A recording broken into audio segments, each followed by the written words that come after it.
네, 안녕하십니까. 반갑습니다. 이번 시간에서는 성공을 위한 2025 생손보 히팅 상품 내용을 살펴보도록 하겠습니다. 본 내용은 1년에 딱 한 번 하는 내용이니까요. 잘 들으시고 영업 현장에 활용해 주시면 좋을 것 같고요. 교환도 다운로드 받을 수 있으니까요. 자가 학습을 도모하시면 될 것 같습니다. 처음으로 다뤄봐야 될 내용이 뭐냐면 건강보장성이 아무래도 시장의 대세이다 보니까요. 이 건강보장성이 어떻게 흘러왔는가 2024년부터 25년 2년간 아주 집중적으로 많이 판매됐던 주요 담보가 뭐냐라고 한다면 저는 단연코 암주요 치료비라고 손꼽도록 하겠습니다. 암주요 치료비가 점점 분화가 되면서 일단은 지금 업계에서는요, 연간 1회안도 탈피했다. 치료 행위별로 각각을 주는 게 아니라 우리 초창기 버전은 방사선 치료나 약물 치료나 수술 치료 같은 거 이 셋 중에 한 가지만 연 한 번씩만 주는 그런 보장이 일반이었는데, 자, 지금은 치료 행위별로 각각을 지급하기 때문에 연 3회가 보험금이 지급될 수 있는 상품으로 진화가 됐다는 것이죠. 자, 그 다음에 보험 만기가 종신까지 혹은 100세까지 이렇게 연장이 되다 보니까 실질적으로 지급 횟수에 제한이 없게 되는 변화를 가져가게 됐고요. 자, 그 다음에 암주치 같은 경우가 이제 상급 종합병원 암주치, 비급여 암주치, 이런 것들이 세부 담보들이 나오게 되는 다양성을 보이기 시작했다라고 하는 측면. 작년서부터 올 한 해까지는 거의 암주요 치료비 시대다라고 할 정도로 손색이 없을 만큼 그러한 분위기가 강력하게 드라이빙이 걸렸다. 이렇게 이해하시면 될 것 같습니다.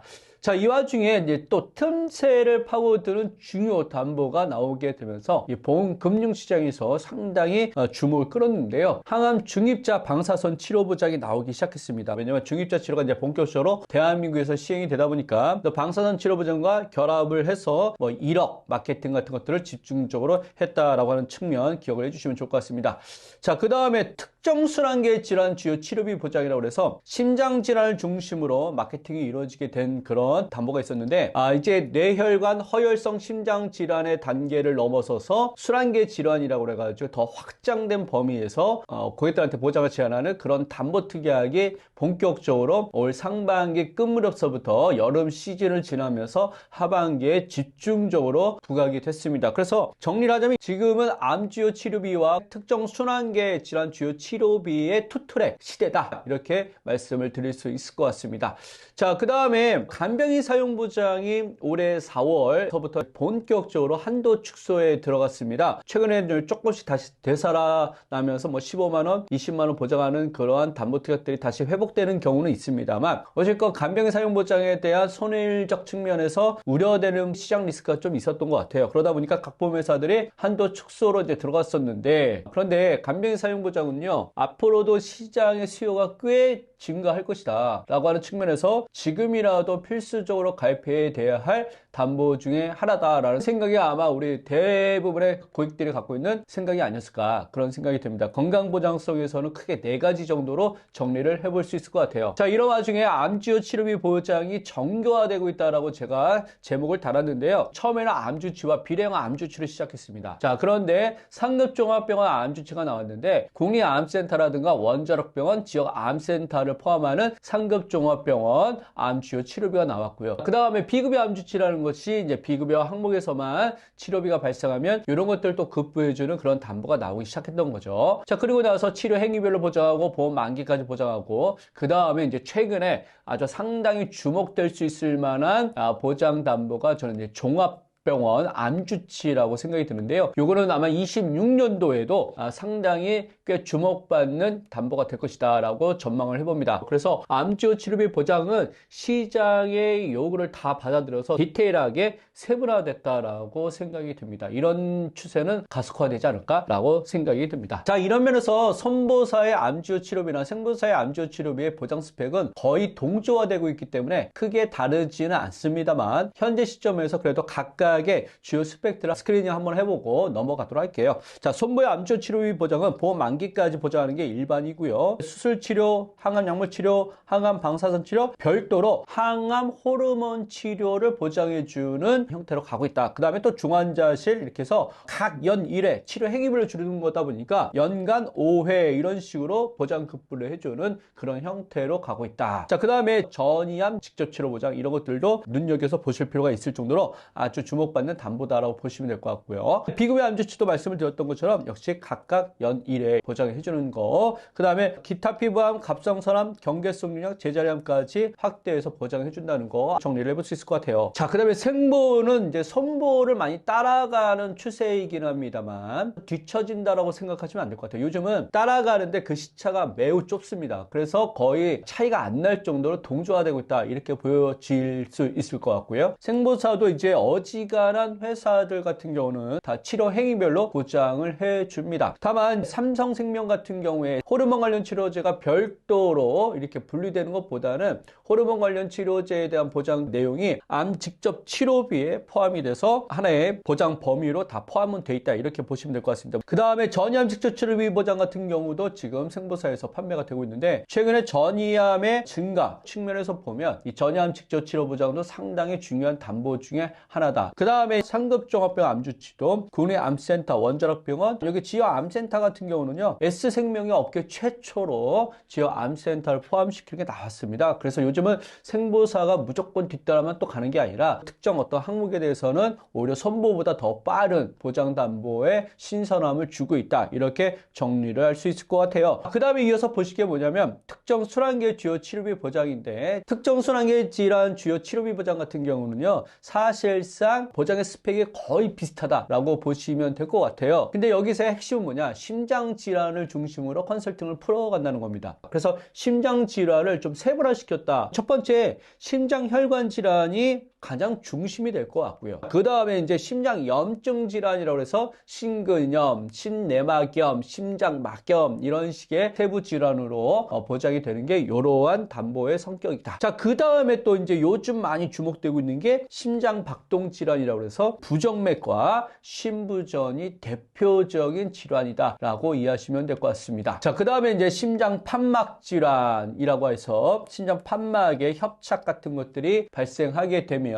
보장해주는 그런 건데, 이렇게 기본적으로 심장질환을 중심으로 해서 뇌질환, 폐질환까지 확대해서 소위 52개 코드에 대해서 대부분의 회사가 다 겹칩니다. 아주 일부 회사에 코드가 한두 개씩 추가가 되거나 빠져 있는 경우는 있는데 대세 지장이 없기 때문에 특정 순환계 질환 같은 경우에 치료비 보장은 사실상 업계가 동일한 스펙의 보장 대상을 갖고 있다, 이렇게 정리하셔도 틀린 말은 아닐 것 같습니다. 자, 손보사가 보통 또 이렇게 많이 하더라고요. 5종, 4종, 3종으로 해서 그 52개 코드를 이렇게 나누어 놓고 보장급부를 해줍니다. 기본적으로 심장혈관, 뇌혈관 들어가 있죠. 그 다음에 심장염증 질환, 심장박동 질환, 여기도 둘로 나눠서 보장 체계가 달라지고 있다라고 보시면 될 것 같습니다. 그래서 이것이 분류 체계가 조금만 다를 뿐이지 이 질병 코드 52개 코드가 타사도 다 동일하게 보장 대상으로 정해져 있다라고 보시면 됩니다. 그래서 순환계 질환 치료비 보장 같은 경우는요, 사실상 심내혈관 질환을 확대시킨 거다, 이렇게 정리를 해주시면 될 것 같아요. 자, 그러면 특정 순환계 질환 주요 치료비 보장의 상품적 경향은 어떻게 가느냐? 자, 첫 번째 만기 보장, 두 번째 치료별 보장, 그 다음에 혈전 제거 치료. 이게 이제 보통 심내혈관 질환 주요 치료비, 이런 것들도 지금 업계가 먼저 나오긴 했는데 혈전 제거 치료가 없는 경우가 일반이죠. 이 순환계 질환 쪽으로 넘어오게 되면 하나가 더 들어가는 게 혈전 제거 치료라고 하는 이 치료 행위가 포함이 됩니다. 자, 그 다음에 이제 업셀용 순환계 주치가 주목받고 있는 것 중에 하나인데, 업셀용 순환계 주치라는 건 뇌혈관이나 허혈성 심장 질환 진단비를 갖고 계신 분들, 혹은 최근에 심내혈관 질환 2대 질병 주요 치료비를 갖고 계신 분들, 이미 기존에 가입되어 있으니까 또다시 이걸 포함해서 가입되게 되면 너무 중복적으로 많이 가입할 수 있다, 뭐 이런 취지인 것 같아요. 뇌혈관 허혈성과 관련된 치료 보장만 빼고 나머지 뭐 부정맥이나 심부전이나 이런 것들을 보장해주는 일종의 라이테이진, 순환계 주요 치료비 보장이 업셀용 순환계 주요 치료비 보장이다. 그래서 실제 담보명을 보면 순환계 질환 주요 치료비 가로 열고 2대 질병 제외 가로 닫고 이렇게 되어 있는 경우가 있다면 업셀용 순환계 주치다라고 이해하시면 될 것 같아요. 자, 그래서 순환계 질환 관련된 라인업들이 초반부터 잘 구축이 된 게 올 한 해였다라고 생각하시면 생각하시면 되는데 주요 순환계 질환 진단 보장도 있고요. 방금 전에 말씀드렸던 것처럼 치료 보장도 있고요. 요즘 항응고제와 관련된 치료 보장도 있고 상급종합병원 특정 치료 보장 순환계와 관련된 것도 있고 기존에 있었던 것처럼 2대 질병과 관련된 것도 있었다. 자, 그 다음에 요즘 심내혈관만 또 집중적으로 주요 치료비 보장해 주는 거, 그 다음에 심내혈관 주요 약제 치료비 보장해 주는 거, 여기서 항응고제, 항혈소판제 금액은 작지만 이 치료 행위 같은 경우는 지속성 있게 치료 행위가 이루어지기 때문에 금액은 많을 수는 없는 건 사실인 것 같아요. 이런 담보들은 상당히 실무상으로도 보상적 측면에서 의미가 있겠다라고 보시면 될 것 같고요. 자, 그 다음에 순환계 혈전용해 치료 보장, 순환계 혈전 제거 치료 보장, 이렇게 개별 담보로 해서 보장해 주는 것들이 있는데 각각을 보장해 준다는 게 중요한 포인트가 되겠죠. 자, 이런 식으로도 지금 업계는 나와 있다라고 보시면 될 것 같습니다. 자, 이렇게 투트랙 전략으로 치료비 보장 시대를 열어가고 있고 진행하고 있는 와중에 또 신규 보장으로서 아주 유의미하게 좀 바라볼 만한 포인트가 있는 게 뭐냐, 소위 레캠비와 관련된 표적 치매 치료제에 대한 보장담보인데요. 레캠비가 처음 나왔던 H생명 같은 경우에 상당히 시장에 어필이 됐다라고 제가 들었습니다. 그래서 이 레캠비 같은 경우가 이제 간병보험이라든가 시니어보험이라든가 이런 쪽에 탑재를 한다면 상당히 판매 성과가 고양될 수 있는 중요 담보다라고 하는 측면에서 저는 보장 제한의 포트폴리오상 꼭 넣어줘야 되겠다, 이런 말씀을 좀 드릴 수 있을 것 같아요. 그 다음에 종신보험의 트렌드도 한번은 점검하셔야 될 것 같다. 종신보험의 올 한 해 회자되었던 키워드는 종신보험의 유동화다라고 하는 것인데요. 이게 왜 이렇게 회자가 됐냐면 사망보험금 유동화 정책을 이제 본격적으로 시행하게 되면서 주목받기 시작했는데 사실상 이 종신보험의 유동화는 이미 진행되고 있었어요. 형태는 다르지만 그 첫 번째가 뭐냐, 사망보험금을 제한된 조건에서 지급해 주는 거였죠. CI보험, GI보험 기억나시죠? 사망보험금이 중대한 질병이 발생하거나 중대한 수술을 받았을 경우에 미리 땡겨주는 구조. 자, 두 번째, 납입 완료 이후에 기납입보험료 수준으로 해약 환급금이 증가한다. 이게 무슨 말이냐, 단기납 종신보험 같은 경우가 그런 경우인데 납입 완료가 끝나고 나서 혹은 납입 완료 끝나고 한 1, 2년 있다가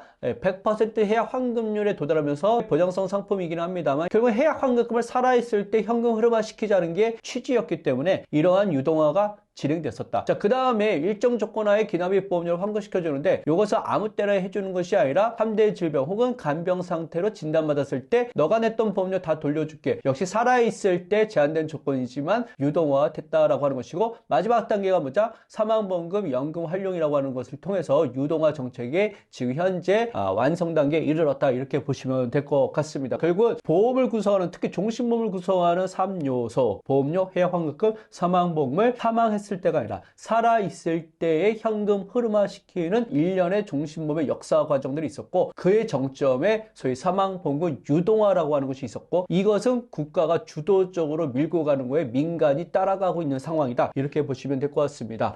자, 종신보험의 종류가 회사별로 다양하게 나와 있는데 목적자산과 단기납, 장기납, 보장자산. 자, 왼쪽으로 가면 보장자산이요, 아래쪽이면 장기납이니까 착한 종신이라고 해서 상속종신보험을 얘기하는 겁니다. 해약 환급금이 쌓이지 않는 구조다 보니까 목적자산은 의미가 없는 거고 순수하게 보장자산, 사망보험금이라는 게 중요한 거죠. 그 다음에 이런 것들은 이제 20년 납이 보통 일반적으로 판매되는 상품이었습니다. 자, 그 다음에 올백종신보험 같은 경우는요, 사망하게 되면 사망보험에 기납입보험료를 더해주는 상품이었는데 납입기간이 7년 혹은 8년 만에 기납입보험료 수준만큼 또 도달하는 거기 때문에 단기납작 성격도 있으면서 목적자산과 또 일정 부분의 보장자산의 성격을 갖고 있다라고 생각하시면 될 것 같습니다. 자, 그 다음에 밸런스 종신보험이라고 하는 것이 있는데요. 지금은 원수사에서 판매하지 않고 GA 채널에서만 판매를 하고 있는데 연금 전환 시점에 납입했던 보험료를 2배 개런티해주는 상품인데 저는 상당히 이 상품은 괜찮은 상품이다. 물론 이후에도 다른 회사에서 좋은 상품들이 나오긴 했습니다만 컨셉적으로 딱 시장 속으로 있게 나왔다. 자, 그래서 이건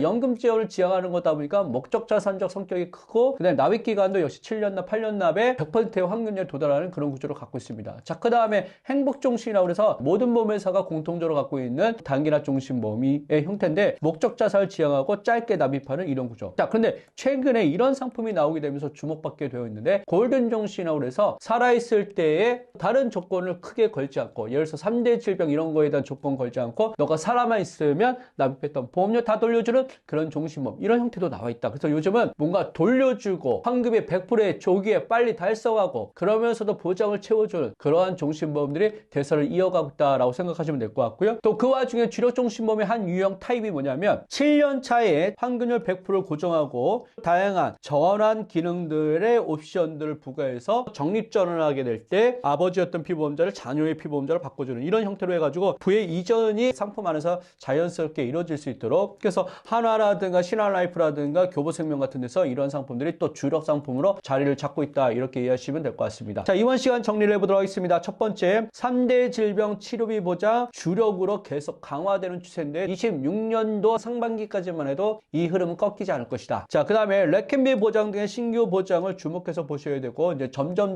각 회사들이 탑재하고 있으니까 중요한 시그널이 될 것이다. 자, 그 다음에 다양한 옵션이 탑재된 종신보험의 상품이 출시가 되면서 부의 이전 내지는 또 환급, 이런 여러 가지의 표현 가치들을 활용할 수 있는 그런 상품으로 나왔다, 이렇게 정리해 볼 수 있을 것 같습니다. 이 흐름이 어느 정도까지는 차후에도 이어진다 꼭 생각하시고요. 지금까지 경청해 주셔서 감사드립니다.